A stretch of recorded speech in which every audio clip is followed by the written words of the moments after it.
Before we start this heart-touching story, make sure to like, share, comment, and subscribe to our channel for more emotional and inspiring stories that will melt your heart. Now, let's begin. The music echoed softly through the grand wedding hall, chandeliers glittered above, and laughter filled every corner, yet, in the middle of that dazzling celebration sat a little girl in a wheelchair, all alone. Her name was Emily, the paralyzed daughter of one of the richest CEOs in the city, Charles Anderson. Everyone admired the bride's beauty, the lavish decorations, and the luxury that surrounded them. But when their eyes passed over Emily, they quickly turned away. Some whispered, some pitied, and some pretended not to see her at all. She was dressed in a beautiful lavender gown, a flower crown slightly crooked on her soft brown hair, but her small hands rested quietly on her lap, waiting for someone to notice. And that's when he entered, a man no one recognized. He wasn't in an expensive suit, nor did he carry the air of wealth.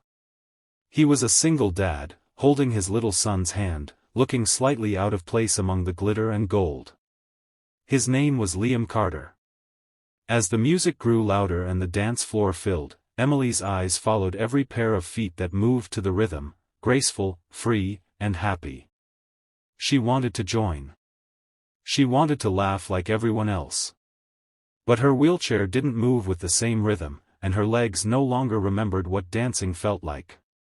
When she tried to will herself closer, one of the bridesmaids stepped in front of her.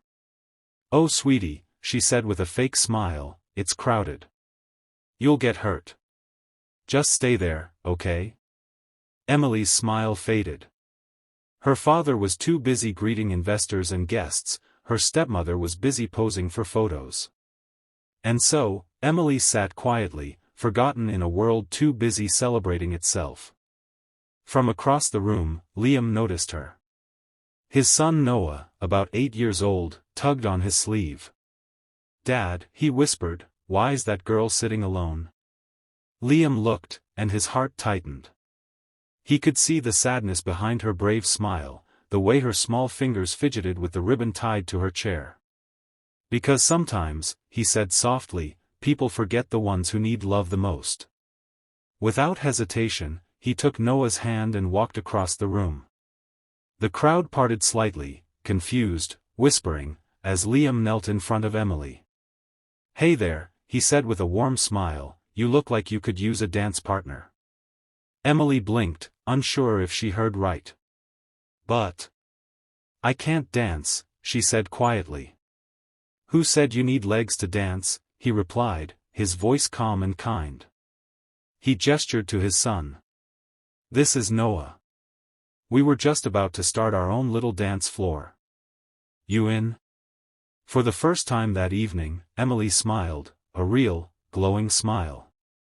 Liam placed his hand on her wheelchair handle, and with Noah clapping beside them, he gently spun her around as if she were floating in the air.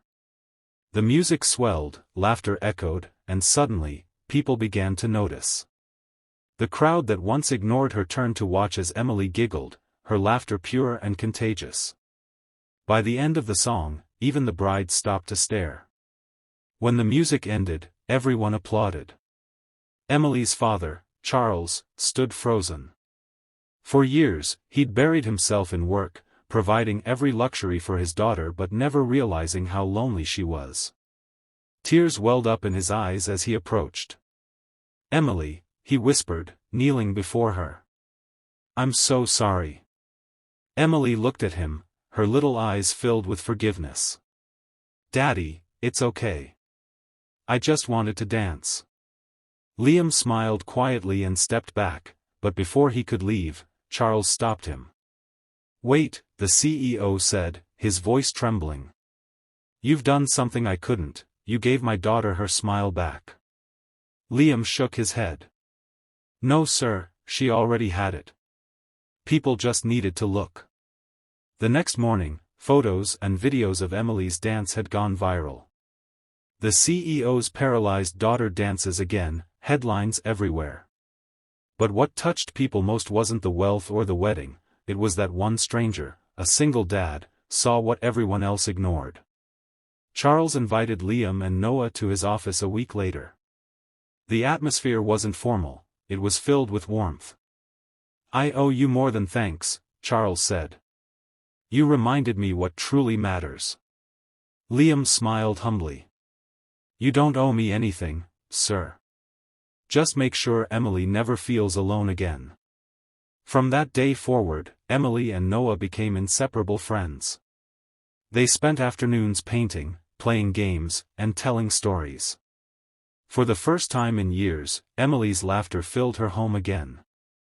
And Charles, who had once only cared about meetings and mergers, now made sure to be home in time for bedtime stories. Months passed, and one sunny afternoon, Charles invited Liam and Noah to Emily's therapy session. Emily was learning to use robotic leg braces, something her doctors had recently introduced. It was difficult, and she stumbled several times, but every time she fell, she looked at Liam and Noah and said, "I'll try again." Then one day, she did it. She took 3 shaky steps toward her father and whispered, "Daddy, I'm walking." Charles broke down in tears, hugging her tightly. Liam and Noah clapped, cheering. The room was filled with emotion, the kind that heals broken hearts and mends lost souls. As the months turned into a year, Charles began supporting rehabilitation centers for disabled children. He often said, "One man reminded me that kindness is more powerful than money." At another wedding a year later, Emily walked down the aisle, not as a bride, but as a flower girl, her wheelchair left behind. And in the front row, Liam and Noah smiled proudly, knowing they had been part of something far greater than just a dance. And so, the girl everyone ignored became the one who changed everyone's heart, all because one single dad decided to speak up when the world stayed silent. If this story touched your heart, don't forget to like, share, comment, and subscribe for more emotional stories that remind us, one act of kindness can change a life forever.